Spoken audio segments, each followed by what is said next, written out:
Hello, good evening, greetings. I go by the Bearded Captain, leader and flag bearer of all beards, trendsetter of all beards and digital broadcasting media. I am that beard who tries to make people laugh. I am that beard who tries to make people smile through his witty banter, his one-line jokes, and his genuine, upbeat sense of humour, persona, yada, yada, yada. So obviously, as you guys know, what we've done 26, 27 videos now, and the theme has been about beard and glory, glorifying beards, and everything under the sun about beards. But this particular video, where it's designed to be a bit of a humorous effect, but it's not about beards actually. So this is probably one for your collector's item. The Bearded Captain not doing a video directly about beards. So, yeah, there you go. The day was the 16th of April 2020. This lockdown's getting us all a bit crazy. Now, what I want to talk about is summertime. Now, obviously, I know these guys are in lockdown, isolation, and it's, testing times. I know that goes without saying. But as lovely as the summer is, and obviously it's got these tests to it in terms of isolation and quarantine, what I want to talk about though is the drawbacks, the cons of summer. And what it is the drawbacks and the cons of summer is this. So, of course, the weather's nice, and if you have a convertible, you can put the roof down, have your windows nice and open, lay down in the garden, go in the park, go for nice walks, and, wear your shorts, wear your t-shirt. You're thinking it's fantastic times. But summer has some drawbacks. It has some drawbacks. So when the sun is out, the weather is out, you get obviously a few of the kids, 16, 17-year-old kids, lads, they take their t-shirts off and start walking around in the streets and thinking, okay, can kind of understand that. You've not got any, you're still young, you're healthy, you're in good shape. I can kind of understand that, but fellas, please, put your tops on, just wear t-shirts or muscle vests or whatever. But then the larger-than-life members of the community, shall we say, the ones who are a bit more unathletically built, they get carried away and they want in on this, and they take their shirts off when they're there with their beer bellies and they're walking around, and you're like, no, no, no, lock that up till lunch. Absolute no, it's not happening. Put it away, lock it up, son. That's what you're literally thinking.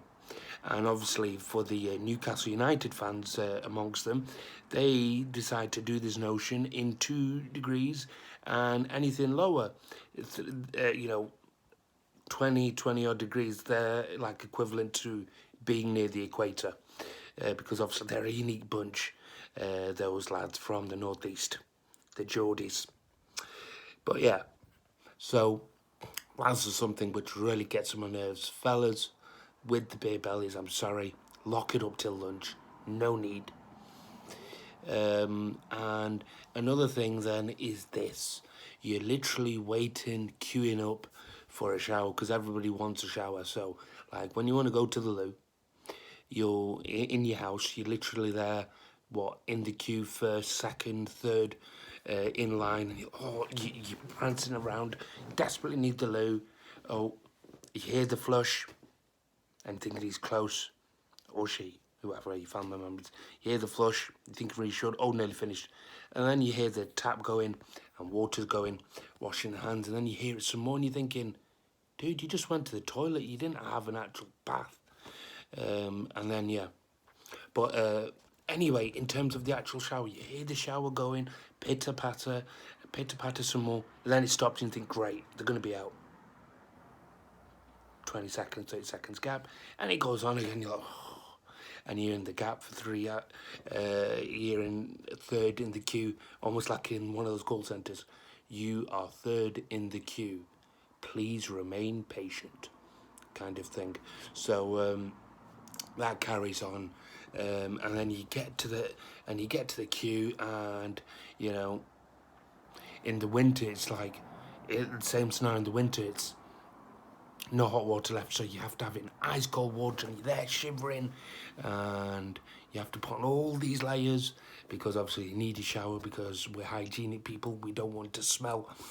And but in terms of the summer, it's naturally going to be everybody wants a shower. It's such a big queue. But I think this probably tops the lot of what annoys me about summer. This, what I'm going to say now. It, ladies and gentlebids, is flies, wasps, and bees.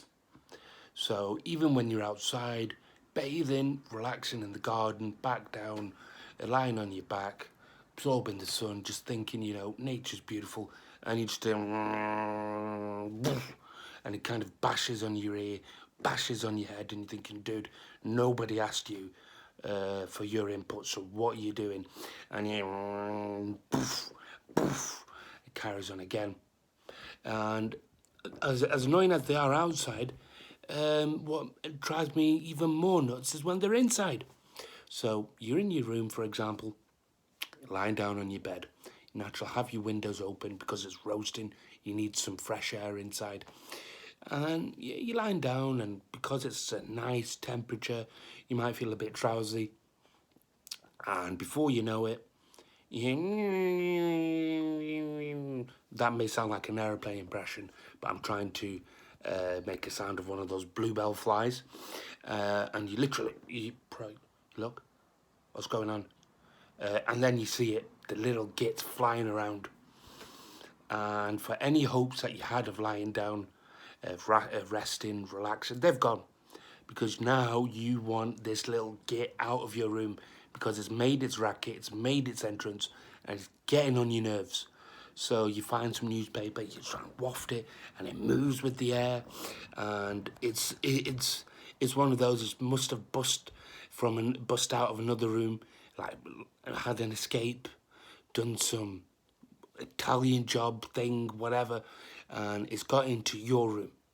And he's a bit lost, and I can imagine the bee, the wasp, like, what am I doing? Where have I got? Where have I got to? How have I got here? And he's literally like, oh, I'm in the wrong turn. I want to get out. And he flies around, and then it just goes poof onto the window. And you think, first time, it was a bad move, because when you tried to go for a window that wasn't there, it was a pane of glass. So it's not going to work. But in the bee and flies, and in the flies logic, it tries again. And thinks, okay, I hit my head on here, but let's give it another go. And it goes, poof. And it does it second time and third time. And it happened to me the other day, actually, where I was obviously lying down. And then with this bluebell fly, it actually hits the outside part of the window. So with the window open, it went outside, hit the window, full poof, and it came back in. And it started swirling and frantically going. And it went and hit the window again, the outside one. And then it went out the third time after hitting the window 3 or 4 times. Some of the inside and some of the outside. And I'm convinced it's had the equivalent of fly brain damage. And that, ladies and gentlemen, is the things that annoy me with the summer. I'm sure there are other things. Please let me know in the comments and give me your feedback. As always, I've been your bearded host, the bearded Captain Ayaz Malik. Have a lovely evening. Hope you have a good lockdown and good period of isolation where you can. Stay safe. Captain out. Peace.